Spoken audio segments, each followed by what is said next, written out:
Let me introduce Cleve to those who don't know yet.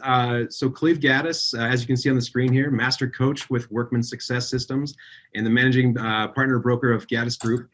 He's not just a coach. He's out there, actually doing this with you folks, and has just some really great ideas that not only he's working on, but is coaching people on. And we want to go through those because today is about trying to figure out how do we solve for a market that you are scoring at a 2, a 3, any of those numbers that you're scoring. How can we improve our chances here? And Cleve's got some great ideas to share. So Cleve, I know you had a few ideas to start with, so why don't we jump in? Well, let's do that. In fact, we just had a question from Bobby. I don't remember Bobby telling us where he or she is from. So they're not telling us where they're from, and they're not participating in our surveys, but they are asking questions. So Bobby, you get in there and Eugene, tell me. Yes. Oh, he did say Eugene. Okay. Yes. I missed it. Okay. Fantastic. So Bobby, how overpriced is your market? I'd love to see that for everybody in the chat box to actually. He scored it a 3.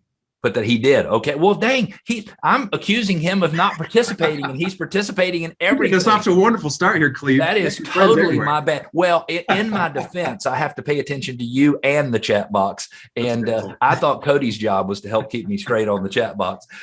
So I would say that the Metro Atlanta market is not overpriced.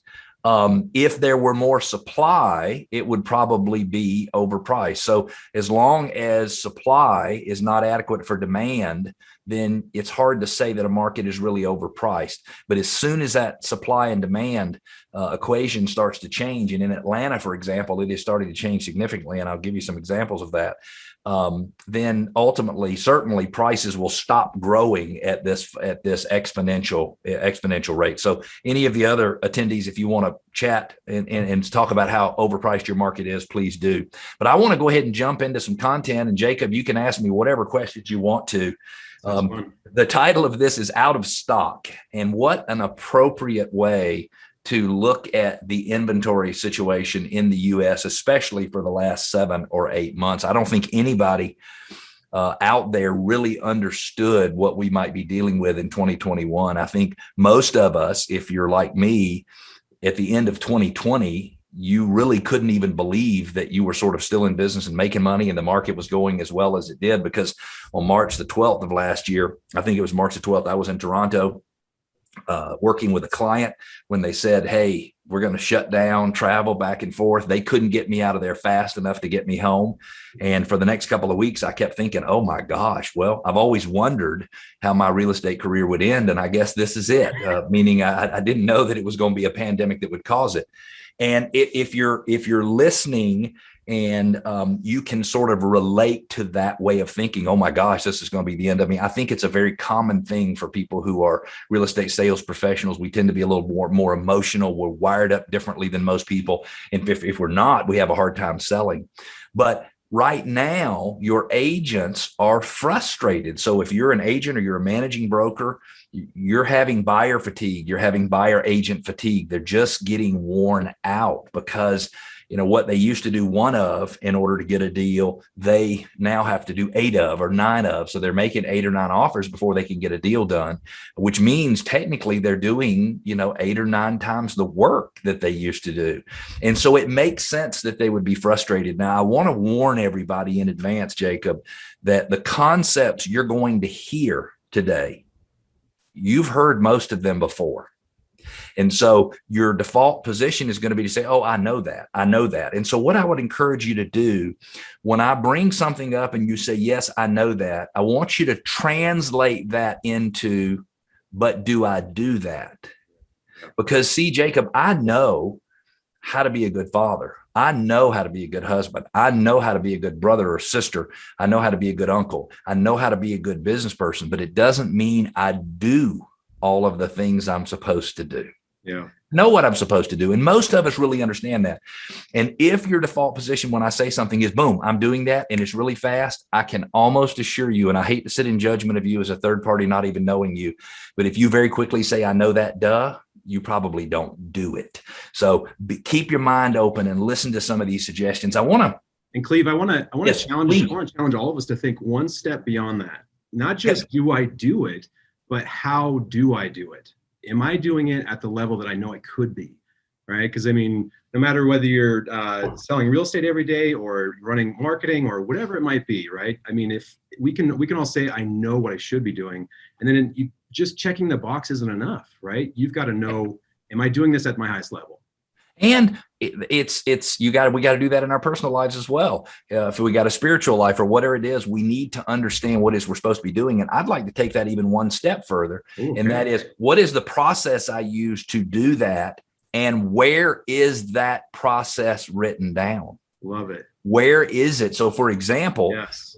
If you want to have a great marketing system, we happen to be, and this is not a Realvolve commercial, and I don't want to turn it into that. You know that we're a Realvolve user. So we've been using Realvolve for years and years to manage our relationships with our clients. And so me as a leader, I don't have to wonder what's happening between my staff and my clients, because see, it's all driven in Realvolve, and I can see what they're doing, and I can see the instructions, and I can see whether or not it's been done.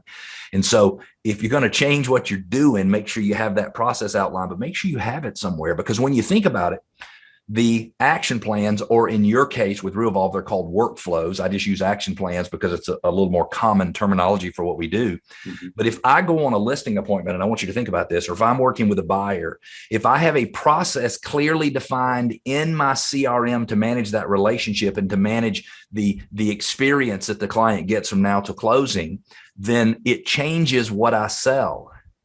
So most people go on listing appointments and buyer appointments and they're selling themselves. And then they wonder, Jacob, why they have to work every single Sunday when all they want is a flipping day off where nobody bothers them. And it's because they're selling themselves, Jacob, and not the system. So I want you to look at it that like the system is all inside of this notebook. Mm-hmm. And so with beautifully embossed, by the way, with my name. So, but when I go on a listing presentation, I'm selling the system. And when I sell the system to the buyer or to the seller instead of myself, now I can step back from the system and I can let other people do it because I've sold the system, not me. Wow. Yeah, I love that. That makes sense. Is that easier to gain trust in from those that you're speaking with, buyers, sellers, when you can show them, look, this is the process that you're actually buying here, not, now you're kind of more the advisor of this process. Is that true, or would you reword that?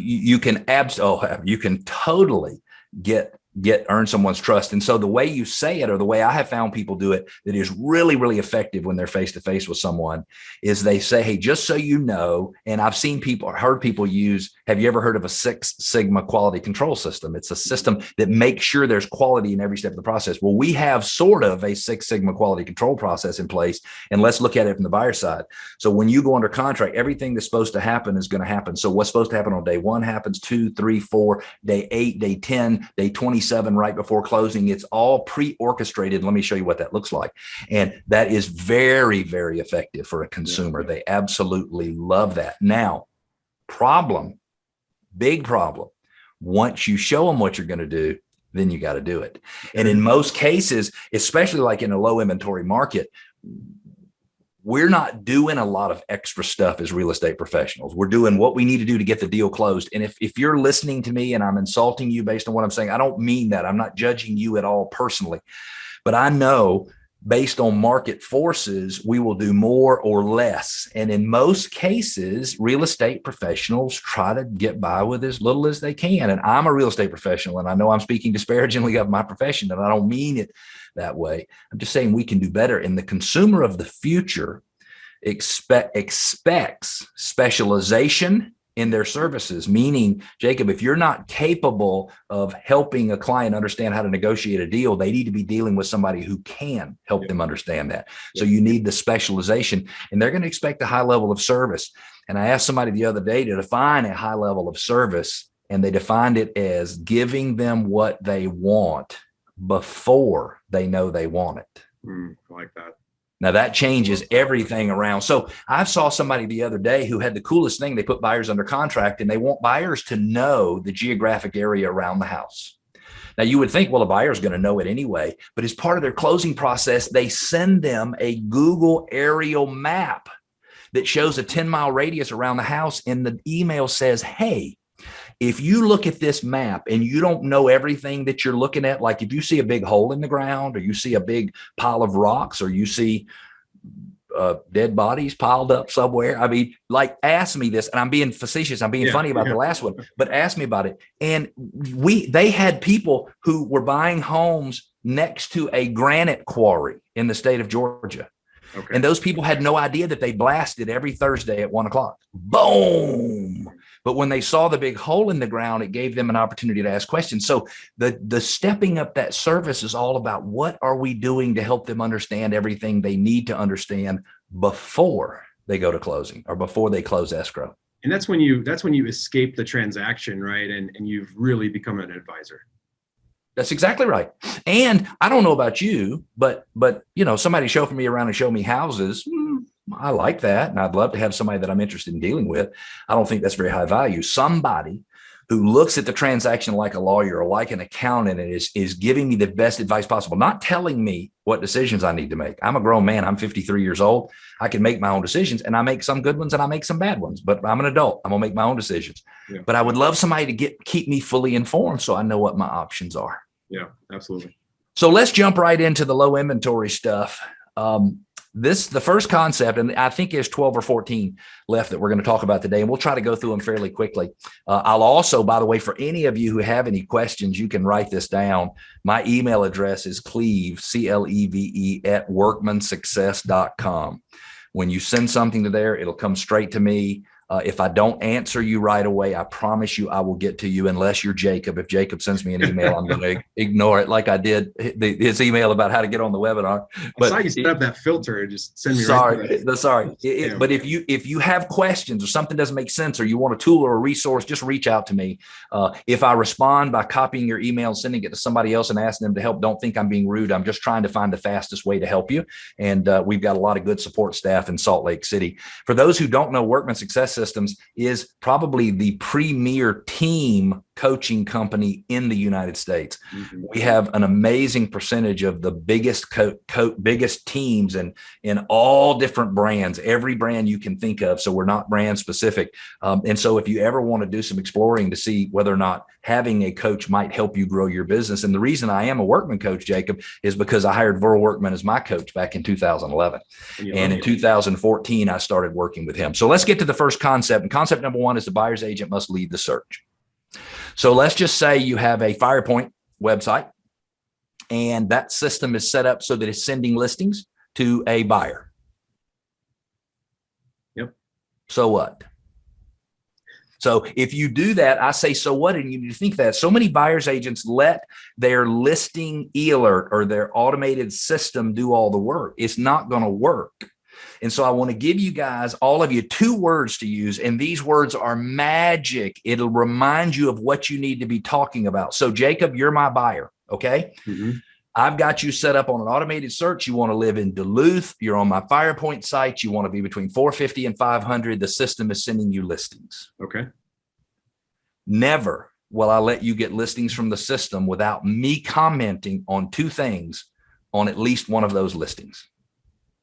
Because you need to understand I'm driving the search, not the automated listings. Or anything. Zillow can't solve your problem, but I can. Yeah. And so what I want you to do is, number one, as a real estate professional, comment on a specific property. So the first word I want you to write down is specific. And then the next word I want you to write down is very, very different than the first one. It is also specific. So the process you follow is specific. So you pick, as a real estate professional, one specific property, and you point out one specific feature of the property that you like. And so it goes like this. Hey, Jacob, it's Cleve calling from XYZ Realty. I wanted to make sure you got the listings that I sent you this morning. I'm helping you understand I'm in control. I want to make sure you saw the one at 1234 First Street. It was the one that had that red door, kind of a rusty red door. It had an amazing play set in the backyards, and I could just picture your 2 kids playing on that play set.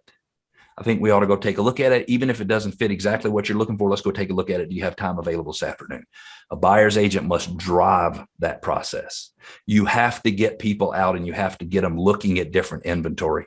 Most really, is that regardless of where you are within that relationship with them? Have you already done? No, thank you for asking that. If you're longer than 90 days out, Jacob, for buying a home, then I can't have specific communication with you because it's not going to make any sense because your brain is not engaged in specific houses. Yeah. So when they get to within 90 days, talk about the specifics of the neighborhoods or the cities or the houses or anything and follow that same process. If, however, they're longer than 90 days out, just write these 2 words down: general.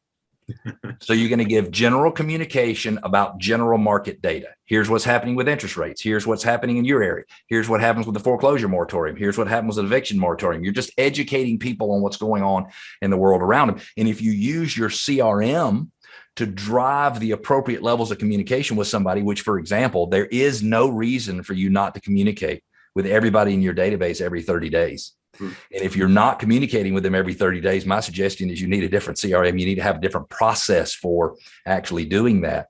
But when you think about it, if I'm just educating people about what's going on in the market and I'm sharing interesting information, you're not going to have any problems with me continuing to reach out to you because you're going to be thinking, man, every time I hear from Cleve, he's giving me some great information. I didn't even know about this, a new type of financing, or these areas qualify for USDA financing, or here's how a VA loan works, or here's how inspections work on a home. There's so much stuff that as a real estate professional that you think everybody else knows, but they don't know any of it. They literally don't know any of it. I have been out with doctors, some of the smartest people that you could probably ever be with. I'm not even sure how they found their way to meet me. Like they don't understand much about the world. They really don't.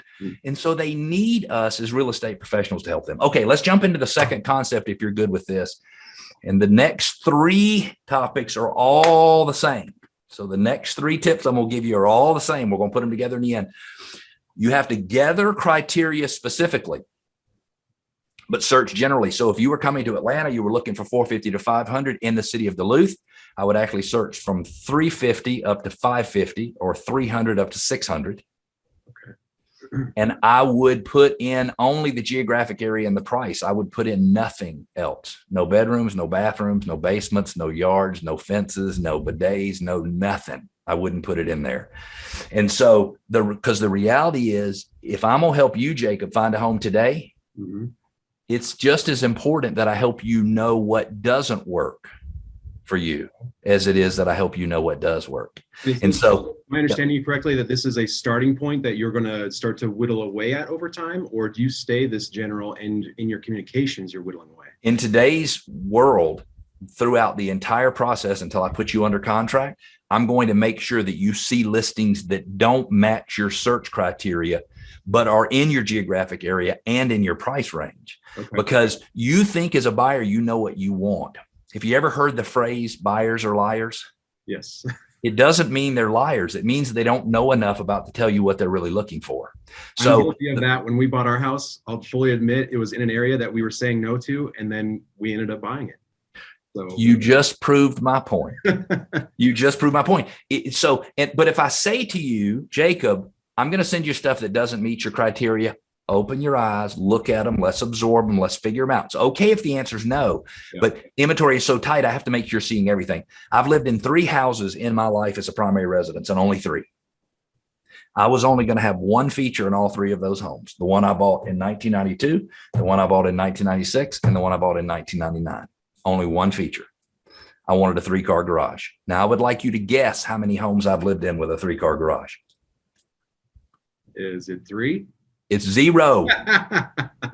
I've never lived in a home with a 3-car garage. So I was married when I bought my last home. And the reality is that it worked for my wife and my kids. And so it didn't really matter what I was looking for. So show people things that don't meet their criteria, get them out there and force them to look. It's so important. Here's another thing. And Jacob, you already covered this. Consider different geographic areas. Working with a team of agents who's down closer to the city of Atlanta. They got a buyer looking for a condo, wants to spend less than $200,000, can't find it anywhere. And they're looking in one particular zip code. But if they look in the next zip code over, they're only 2 blocks away from where this one was. and they found the right condo. The agent says, hey, I know where my client wants to live. I don't need to be lectured by you. And I said, no, I'm not lecturing you. What I'm telling you is you are causing your client not to find a home that fits for them because you are prejudging his or her desire to live somewhere else. They go show them some properties that are in different geographic areas. Boom, she goes under contract. The client goes under contract within a week.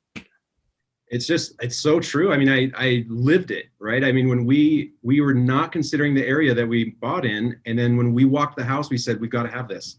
And now we would tell you, this is the perfect area, you know? So it's just funny how if that agent had followed our wants, you know, you wouldn't have ever saw that house. And if the agent continued to show you things that didn't meet your expectations without an explanation, you would have gotten upset. But if there's an explanation that says, Jacob, I got to keep showing you these because this is the healthiest way to get you to where your family needs to be. You're like, okay, I don't understand it, but I'm good. Let's do it. So this is tying the last two concepts together. And that is a buyer must know KNOW what they are saying no NO to. So if you want to be sure about the things you're saying yes to, you have to have very clear examples of what you're saying no to. So for example, when we were teenagers or when we were in our early 20s and we were dating, looking for somebody to marry, the more experience we had dealing with people that we did not want to be with long-term, the better choices we would make when we found somebody we did want to be with long-term. So we must know KNOW what we're saying no to. And this is a huge thing. And if I said to you, Jacob, I'm just trying to make sure you know KNOW, what you're saying no NO to, that's why I keep sending you these. You'd be like, I get that. I get that. That makes sense. And so it's a conceptual thing. Now, I just want to show you a little something. If you're having trouble getting the buyers you have under contract and closed, and this is going to sound so counterintuitive, but what you need is more buyers because you need buyers that are more financially qualified so they can go in and win in multiple offer situations instead of losing out. It's going to sound like I'm speaking disparagingly about FHA buyers. I'm not at all. Love the FHA loan program. I think it creates home ownership opportunities for everybody. It does not make your offer stand out as the best of all the offers if you come in with a FHA loan. But if you have somebody that is better qualified, that has the cash and can move the deal forward and can maybe waive some contingencies, is a big deal. So this is an example of what are called daily success habit points. And this system measures prospecting activities. And this team has broken it down to where if they get, listen to this, Jacob, 259 points. They pull up the prospect in the Realvolve CRM. They make a phone call, whether the person answers or not, 1 point. Okay. They send a text message, 1 point. They send an email, 1 point. They send a handwritten note, 2 points. They get a point for every hour they do open houses. They get points for doors they knock. And this team, for every 259 points they get a closing. Okay. So these are the activities that have led to these closings. Wow. Now I want to make sure everybody understands that. These are the daily prospecting activities. And by the way, I'm not offering to give that the daily success habits out to you as a free giveaway. But if anybody wants to email me when we're finished, I'll send you a copy of the daily success habits. It changes people's lives. So those number of points, here's how they total in terms of activities, equal $43 million worth of sales. And so this team, for every 259 prospecting points they get a sale. And I don't know about you, but I have a problem, Jacob, and you're kind of probably more creative too, given what you do for a living. And the reality is we can come up with all kinds of things to do to fill the time of a day without doing anything that moves our business forward. So true. And if we think we can do it, our agents are amazingly talented at doing that. So get focused on those daily activities. Ideally, you would love, Jacob, to be able to go home on a Friday and you'd love to be able to ask yourself, was this week a success or not? And you'd like to be able to answer that. The problem is, Jacob, is you can't answer it based on whether or not you had any closings for the week, because the closings you have this week have nothing to do with anything this week. They all started 90 days ago, 120 days ago, or 2 years ago. Yeah, Cleve, when you bring that up there, that makes me think of two things that I gotta believe are true. Okay. You can either confirm or tell me differently. But two things, meaning, as you're doing those points, I know what I've got to do, right? I know what I have to do because I've laid it out and I know how many times I have to do it, when I have to do it to get those 259 points. It's very clear as to what steps I need to take. And then two, you kind of covered it there, but I've got to believe that that just gives me such a good mindset running into this, to know not only what do I need to do, but the mindset, like you just said, of I did it. I know that I put the effort in that I was supposed to, and maybe I even went above and beyond. But if I can know that, I can put my head down on my pillow at night and just know I did everything that I could do. And maybe I didn't get the results that I expected today, but who cares? Because over time I will. And it does. You are right on the money with both of those. And I'm going to add to that. It also takes pressure off you in the conversion process. So let me give you an example. Jacob, I grew up teaching people to sell vacuum cleaners all throughout the United States. You never met anybody who understands how to have personal conversations with somebody trying to sell them an $1,100 vacuum cleaner back in 1995 when you just knocked on the door and walked in the house. You better be good at talking. So what happened is I created this mindset where I had to be the smartest and the sharpest and say the right things. And there's so much pressure. So I'd go on these listing appointments and I'd be so nervous I could hardly stand up straight. Yeah. But when you get your daily success habit points, it doesn't matter if you're good at prospecting or you're lousy, you're still going to convert. Because the reality is, if you're the worst real estate agent that has ever lived, like the worst, and hopefully nobody's on here that would fit that category, if you call somebody enough, if you call people enough, eventually somebody will feel sorry for you and work with you. So no matter what, if you're the best prospector and you're getting the most points, you're going to have the most business. And if you have a hard time finding buyers who are qualified to buy in today's market, you need more buyers. It's very simple. You got to be willing to look at your FSBOs. You got to be willing to, when I say Zillow, I happen to be a Zillow Flex agent. I have a love-hate relationship with Zillow. I love some of the business I get from them, but I don't like them being between me and my consumer. But the reality is, Jacob, if you and your wife are looking for a house and you're looking for it in Duluth and we're not finding it, I need to go out and look at some of these other sites. Yeah. Now, am I risking that I'll find a for sale by owner on Zillow and that the for sale by owner will not want to pay me? Yeah. But the reality is most of them will. And in a lot of cases, if they won't, the buyer will. And so there's ways to still get paid. And honestly, Jacob, if I have your best interest at heart and I have to help you without getting paid, it's not the end of the world for me. Does that make sense? Absolutely. Yep. All right. That's gonna come back in ways that you can't possibly think of right now, right? I mean, and whether it's their referrals or just them talking good about you. What goes around comes around. One of my biggest clients does assemblages in the city of Atlanta. She gets near MARTA stations, which is our rapid transit, high speed, not high speed, but high rail, elevated rail system in Atlanta. And so she puts properties together in terms of assemblages. And her problem was she could never get them all closed. And it's because she's, let me think of a appropriate word. She's crazy. I think that would be the appropriate word to describe her. I love her to death, but she's nutty. And so her husband used to do zoning, and I would be the one who was opposing his zoning in my area. So my exposure to her was always negative because I was always speaking against her husband. But because we had this exposure and because we had these interactions, when it came time for her to want somebody to help her with these assemblages that are typically 7 million, 8 million, 10 million, 12 million, I'll let you figure out what the commission is when you help somebody with that. But she wanted me to help her. So our exposures were all negative for her, but we had lots of exposures. And when she needed some help, she decided to call me. So it doesn't matter if your exposure to them is positive or negative, just get exposure to a consumer. Get exposure to the consumer. Next thing is you always got to set the next appointment. When you go show a buyer properties in today's market, you are many times you leave thinking, man, just by the skin on my teeth did I find these properties to show them. And so we don't set that next appointment. Now, Workman Success Systems for our private coaching clients, we teach them 3 ways of categorizing a lead.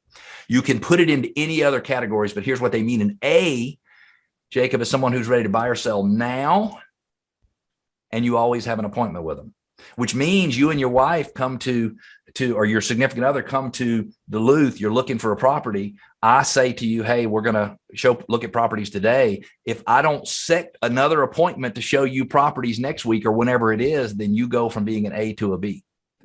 And so my goal, Jacob, is to keep you an A the whole time. My goal is to never let you change from an A, which means I can't leave you this time without having an appointment to see you next time. Yeah. A B is somebody who's looking to buy or sell in the next 90 days. and you follow up with them twice a month during the weeks of the 1st and the 15th. Remember, we said in 90 days, it's specific follow-up, specific property, specific feature. That's how you connect. Because when I say, did you see the fenced-in yard on this one, Jacob? You're like, oh my gosh, Cleve is pushing me. He said, at some point, Cleve thought we had a dog, and we don't have a dog, but he's at least pushing me in the right direction to find the right home. So when I start giving the specifics, I'm connecting with you. You're like, oh my God, he's got my back. Yeah. He's got my back. A C is someone who's ready to buy or sell in longer than 90 days. And Jacob, I can tell you had something you want to say. So let me just wrap this up and you pop on in. Yeah. But a C is somebody who wants to buy or sell in more than 90 days. You follow up with them once a month, during the week of the 22nd. And you never let them go by. And remember, it's general follow-up for the C's. It's specific for the B's and A's. It's never leave them without having an appointment. Cleve, I am curious, when you say the specific rule, I really like that. What do you anticipate as far as any kind of replies or some kind of feedback from those? If you sent out 100 specific messages, how many of those would you expect a reply on? Half. Nice. Wow. Okay. Half. And maybe it's 40%, maybe it's 55%. When you change it and you're asking them questions and pointing out things specifically, it makes all the difference in the world. And if you don't know where you'll get your favorite features, just go through and look at the first 5 to 10 pictures of the listing. You won't have to look far and you'll find it amazing. The beautiful island in the kitchen, amazing color countertops, amazing backyard, front door to die for. I can't even believe it. It looks like the front door costs $10,000. You will find all kinds of good things to talk about, and it won't be hard. It'll be fairly easy. And I got to believe that, okay, let's bring the numbers down. You sent out 10 this week, so you heard back from 5 of them. The other 5 are not necessarily ignoring you or anything. You do that again next week, or whenever you do that again, they may be the 5 that are now responding, right? So this is not just a one and done thing. This is an ongoing thing where you're eventually going to get feedback. And people only pay attention to something when it's important to them. So it is possible for somebody not to respond to you because they had other important things going on in life that didn't have anything to do with you. So if we start judging whether or not somebody's interested in dealing with us by whether or not they respond, listen, I have people all the time who call and want to sell me something, and I know I want to buy it because I've heard it, I've tested it, I've whatever. It take me 3 or 4 months to let it come to a priority. So just because I'm not responding to them does not mean I'm not interested. And us as real estate professionals, we tend to assume that people are not interested when they don't respond, which is really not very healthy. Yeah, that makes sense. Next thing is, are you previewing properties without the buyer? When I ask attendees on most of these webinars whether or not they're doing that, about 10% of them will say yes, they do. And it should be yes for 100%. And the reason you got to go out and preview properties without the buyer, and people are like, wait a minute, we got to move fast and they got to see it. Well, the reality is you have to put your buyers in a position to move forward without seeing it. Now, for any brokers that are on here, you're thinking, oh my gosh, Cleve's going to have me put in jail by the state of Colorado or by the state of Georgia. And I don't mean that we want buyers to make uneducated decisions, but if you and your wife or your significant other trying to buy a house in Duluth, Georgia, and you don't live here, I can't wait for you to come see it. I might have to FaceTime you while I go see it by myself, but I have to go preview properties where you're not physically with me. And so if you would just ask yourself, have I gone out? And if you're a team leader, are my agents going out and previewing properties on their own? You probably find the answer in a lot of cases is no. And if you'll turn it to yes, it's going to change the mindset of yourself. It's going to change the mindset of your team or brokerage agent who's out there working. Now, this is something that everybody has heard, Jacob, but it's something we do not practice in real estate much anymore today. And that is, you got to understand the budget. You got to know the numbers. So, Jacob, you and your significant other come to Atlanta. I'm looking for properties. Your budget is up to 500. I find a property that's 550. You're not going to do the 550 because it's not under 500. But see, that's not a reason to make a decision yes or no, because the price of the house really doesn't matter to you overall as long as you're not paying more than you think it's worth. What really matters to you is the amount of cash you're going to have to bring to closing and the amount due each month thereafter. So in today's world, I know it would cost $4 per $1,000 you borrow. So the question of between a $500,000 house and a $550 house is $200 per month. And so once I say that in front of you and your significant other, and your significant other thinks $200 is not a lot for his or her happiness, you're stuck. That's when I'm looking at my wife thinking, oh boy. but the reality is you want to give her what she wants. You want to help her, and you could find ways to save $200. So the difference, guys, it is all about how much will you bring to closing and how much will you pay on a monthly basis. And I'm going to tell you something that you really need to be able to answer those questions yourself. Get that first loan cost estimate worksheet from a lender so you know all the details, and then just run those numbers yourself and tell somebody when you're negotiating on behalf of a seller, hey, this is going to decrease your net this much. This is going to increase your net this much. When you're working with a buyer, here's how much this changes your amount due at closing. Here's how much this changes your amount due every month thereafter. This is so very powerful. Get an app on your phone, get a mortgage app on your phone, and just do the amortization schedules and understand everything right there on your own. It'll give you power. Make sure buyers understand the cost of waiting. We think buyers understand the cost of waiting. They do not. So Jacob and his wife says, well, we're not going to buy a house now because we're in charge and we're going to make all the decisions. And I'm sitting there thinking, you might be homeless. I mean, if you think you're in charge of something, but see, that's what happens. And so it's okay if you decide to wait. It's not okay if I don't help you understand the cost of waiting. And so if you were going to buy a house that was, say, $300,000 or had a $300,000 mortgage at a 2.75% interest rate, you'd be $1,224 a month. If you waited a year and properties appreciated so that your mortgage amount would be $316,160 and interest rates went up 1%, I don't know if they're going to go up or down. I know if I look around long enough, I can find a chart that shows they're going to go up. Your payment will go to $1,464 a month, which is only $239 a month, but that is $86,000 over the life of a loan. $86,000. So if you want to wait, Jacob, it is no problem, but you need to be thinking where you're going to get the other $86,209 from. I can't even imagine what those numbers look like over the last year. Oh, I mean, it would be amazing. It'd be amazing. So here's the next thing. What if you were moving to Atlanta? We keep using you as an example. What if you're moving to Duluth, you and your wife, who, by the way, I know now how to manipulate you into buying the right house. I just need to get your wife sold. So what if you were moving to Atlanta and I could say to you, hey, you can use our motivated seller program to find sellers that might be more motivated. So remember me in the beginning, I told you I was going to tell you about some of the stress in the metro Atlanta market. Mm-hmm. Yeah. So I want to get you to try on some numbers. In the last 7 days, there was 2,286 new listings. Okay. Metro Atlanta, 1 week, 7 days, 2,286. Wow. There were 1,632 pendings for the week. Yeah.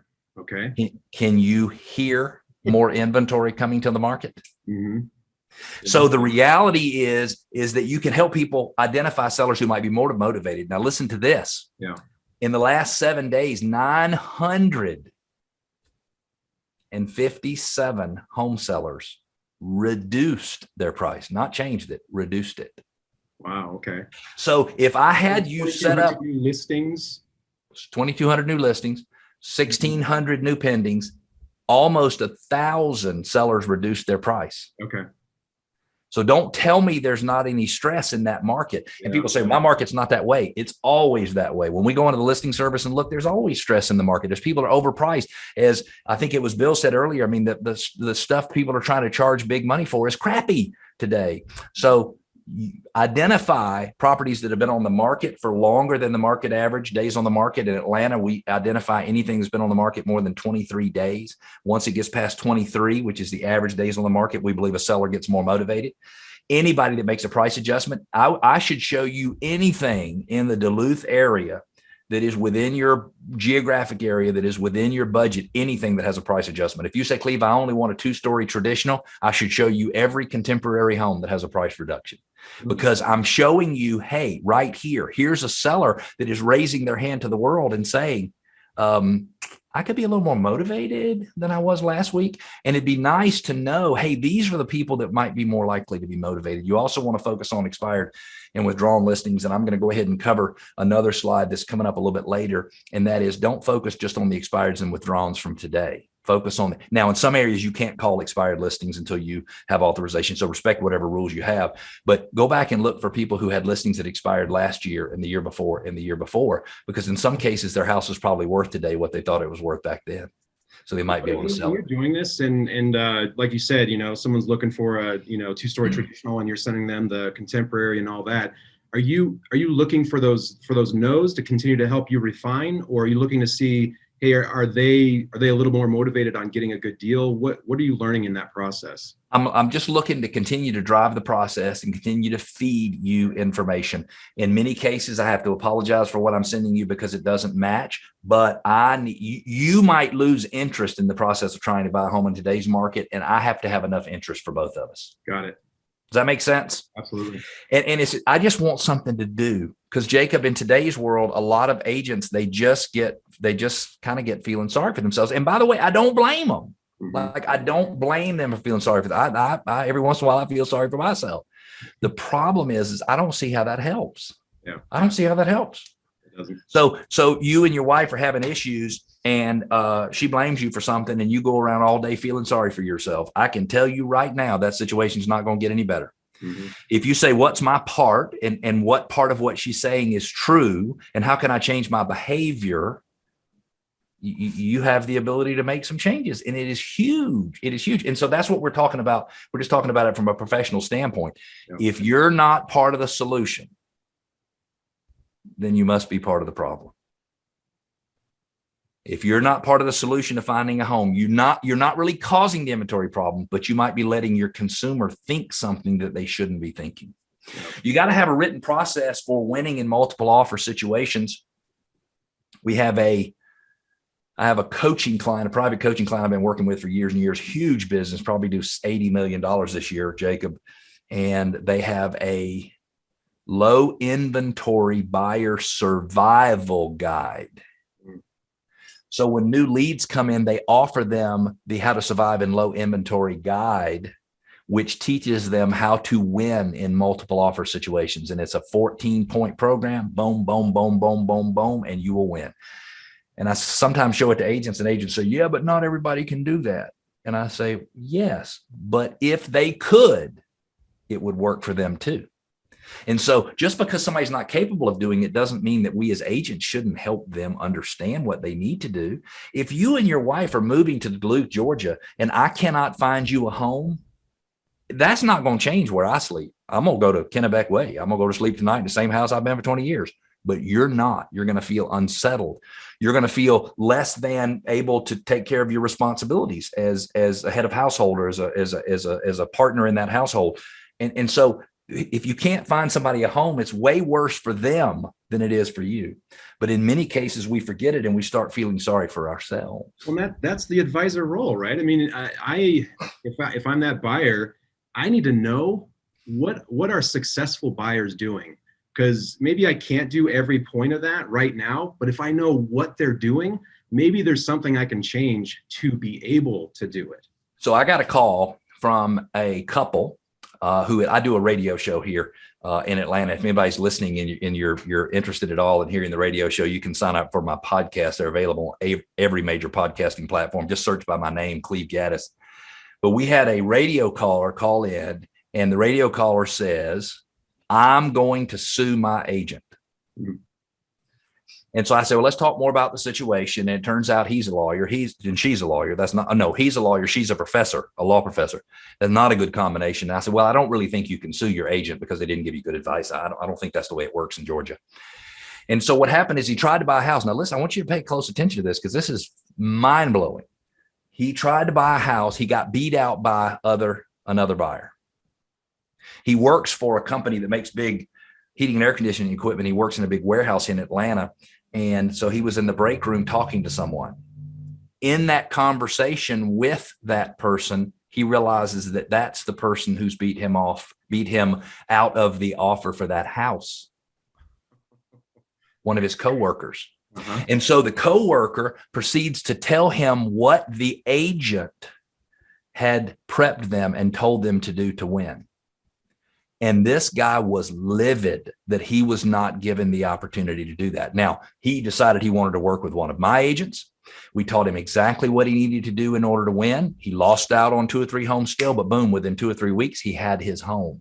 And he fully credits us for telling him what he needed to do. He might not have been comfortable doing it all. But the reality is he knew what he needed to do in order to win. And the final combination was about half of what we told him to do and half of what he wanted to do. And he still won.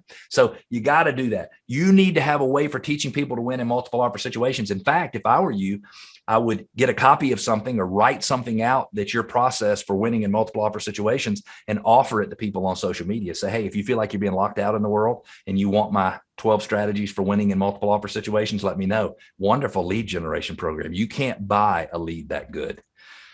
Next thing, you got to have programs in place. And Jacob, we're going to go through some of these kind of quick because I want to get them all out there, but you got to have a process in place for writing a contract quickly. And so in some cases, if you and your wife are in Denver, you're moving to Atlanta, you're going to have to be able to write offers and sign them from there. And we've got to kind of agree on how it works. So show them the paperwork in advance so they're not confused. Become a new construction expert. In some areas, people are like, are you freaking kidding me? The new construction stuff is worse because the builders don't like me. They don't want to pay me commission. You're trying to find inventory that you can talk about that nobody else knows about.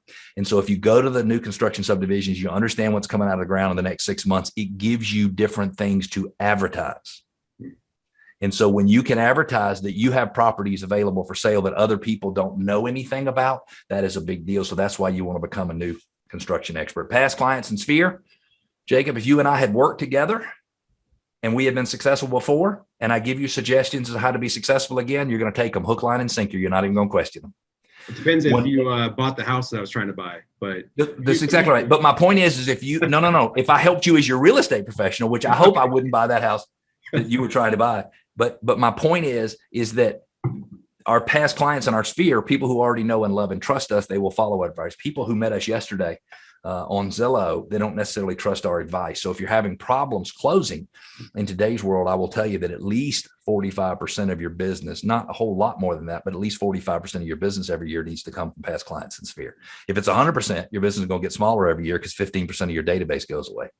So you need that fresh business, but it needs to be about 50-50, and that is huge. We do what's called a top 50 program. If anybody wanted to get information on that, they could just email me, and I'll show you my email address here.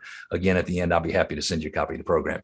You got to pay attention to all your pipeline. Now, these are, remember the numbers that I showed you for the team in Phoenix? Well, this is actually a lead tracker form. Please, nobody write down these names and email addresses over here. I got to get off of this real fast. But these are people who are looking to buy homes, and look how organized they are as the leads as they fall through the system. And look here, right-hand column added to the CRM. Because see, once they get it in the CRM, action plan gets launched and they don't have to worry about the follow-up. So you got to be very freaking systematic in the way you follow up. This is that slide I told you I was going to talk about it in advance, and that is go back in history looking at expireds and withdrawals. You can certainly get automated systems for doing that, but you can also just take the listing service and go back and look and see what listings expired, the first quarter of 2018, and make some phone calls and see what happens. We have a buyer letter. This is actually about adding inventory to the market instead of just finding inventory where it doesn't exist. Here's the number, 0.26. Jacob, you want to write that number down? You're a marketing guy, 0.26. 0.26. That's the percentage response you'll get on a We Have a Buyer letter. Okay. 0.25%. Wow. So but if you mail enough, 1,000, you're getting 26. No, you're getting 2.5, right? That's exactly right. So if I send out 1,000, I'm only going to get 2 or 3. Yep. But I don't need any more than that. I would pay $1,000 all day long for a referral for a $300,000 or $400,000 buyer or seller. Yep. And so every time we mail these letters out, we get about a 0.26% return, which is cool, because if you mail out 100 postcards or letters saying you have a buyer, you're not going to get any responses. If you mail out 200, you're not going to get it. If you mail out 300, you're not going to get it. If you'll mail 400, then you start the odds working in your favor so you can get a response. We sold a home for a gentleman in a neighborhood called Martin's Farm here in Atlanta about 3 or 4 months ago. We mailed a We Have a Buyer letter. The buyer wasn't really interested in the house. We listed the house, sold it, and it was a process that took maybe 45 days start to finish. So these things do work. We Have a Buyer letters. You got to make sure you have the ability to turn your buyer's offers into cash offers. There are 3 or 4 different entities out there that can do that. They take a finance deal. So Jacob, you and your wife are going to finance. You're putting 20% down, 80% loan. The cash offer companies can underwrite you, and for a 1%, anywhere from a 1% to a 2.4 or 2.6 or 3% fee, they can actually fund the purchase. In most cases, you'll fund it with your own loan, and so they'll never be involved. And so we think, oh, nobody would want to spend an extra 1% or $5,000. You might spend an extra $5,000 all day long to make sure you got that house. Yeah. And then it is an all cash offer. And by the way, here's the $112 million we have in the bank. And most of those companies say that once you go under contract and your due diligence is expired, if you, the buyer, fails to close for any reason, they will close on it. Wow. So it makes it a guaranteed sale for a seller, which is fascinating. Absolutely. And we have gotten so many people deals. We're running up on the time, and I know you probably got a few questions, but I did want to just put that up there. In fact, I noticed, I think Cody, put the web address for the radio show, but I do it every Saturday morning at 9:00 on AM 920 right here in Atlanta. And it's available on iTunes, Spotify, Google Podcasts, SoundCloud. I have a very unusual perspective on real estate. And so a lot of what I say on the radio is not necessarily designed to fit your definition of the way we should do real estate or anybody else's. It's designed to cause people to think about things. And so if you wanted to listen to the radio show or some of the podcasts and you wanted to steal information, some of the market updates, we do a thing in the 4th segment of the show called a neighborhood spotlight, where we pick one specific metro Atlanta neighborhood and we call out critical changes in pricing over the last 3 years.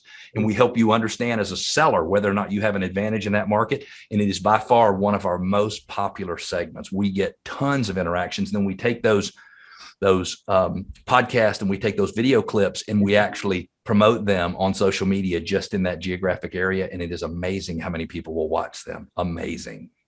That is so interesting. And I think that actually helps me circle back to just everything we've talked about here, Cleve. You mentioned a different perspective, new ideas. It all comes back to those things that we talked about, right? Of, am I doing this? Well, do I know about this first, right? Do I know what it takes or what people are doing or what's possible? Do I know? Am I doing it? Am I doing it well? I mean, we've got to ask ourselves these questions on these things, right? And if we don't know, we need to go get the knowledge. If we're not doing it, we need to get into action. If we're doing it, could we do it better? And if you ask me, Cleve, can you do this better or can you do that better? If my answer is no, then I'm not being honest with myself or with you. So the question is, am I doing it as well as I could be doing it? Because in many cases, my guess is, Jacob, and you and I haven't known each other for a long time, but my guess is you're probably fairly competent. You're probably fairly capable in your job.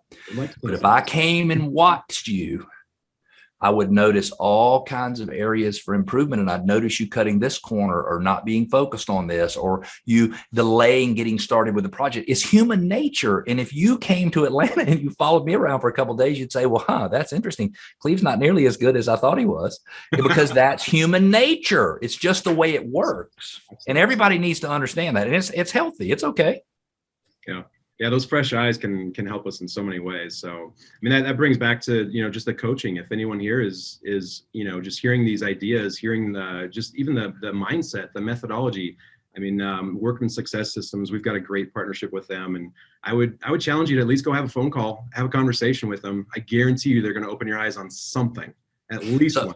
So if you go to workmansuccess.com and you sign up for a free business evaluation, all of the people who do those evaluations, they actually work for me. And so we have a very specific process. Number one, it's okay if you buy, it's okay if you don't buy. Number two, we're going to give you 2 or 3 specific systems that you can use in your business starting tomorrow that'll help your business. Now, we're doing that because we hope that when you do decide you want a professional coach, that you might consider us. So we're doing it for selfish reasons, but we're genuinely helping you. I want to close with something that I think is very important.